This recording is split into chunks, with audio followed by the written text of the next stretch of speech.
Carbon monoxide. Definition and point of entry. Carbon monoxide, odorless, colorless gas, which can cause sudden illness and death, is produced anytime a fossil fuel is burned. Primary point of entry is inhalation. Lethal concentration.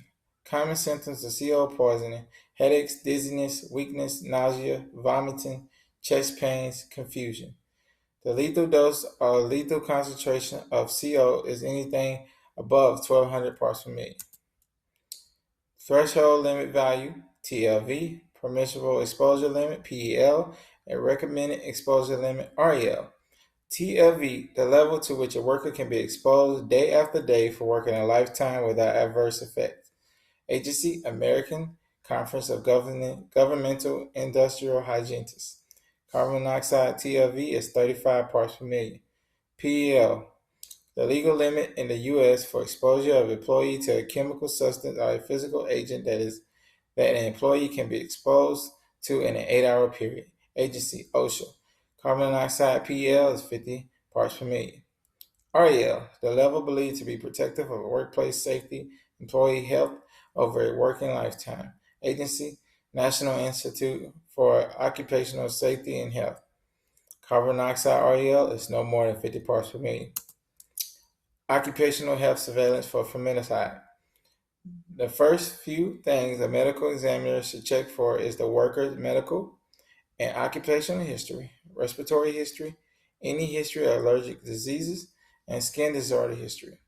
Provide a physical examination of the worker by checking the mucosa of the eyes and airway, pulmonary system, skin of the worker.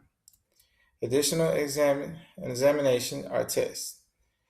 The physician may deem it necessary to perform other medical examinations or tests as indicated. The standard provides a mechanism whereby the additional investigation are covered under the standard occupational exposure to formaldehyde.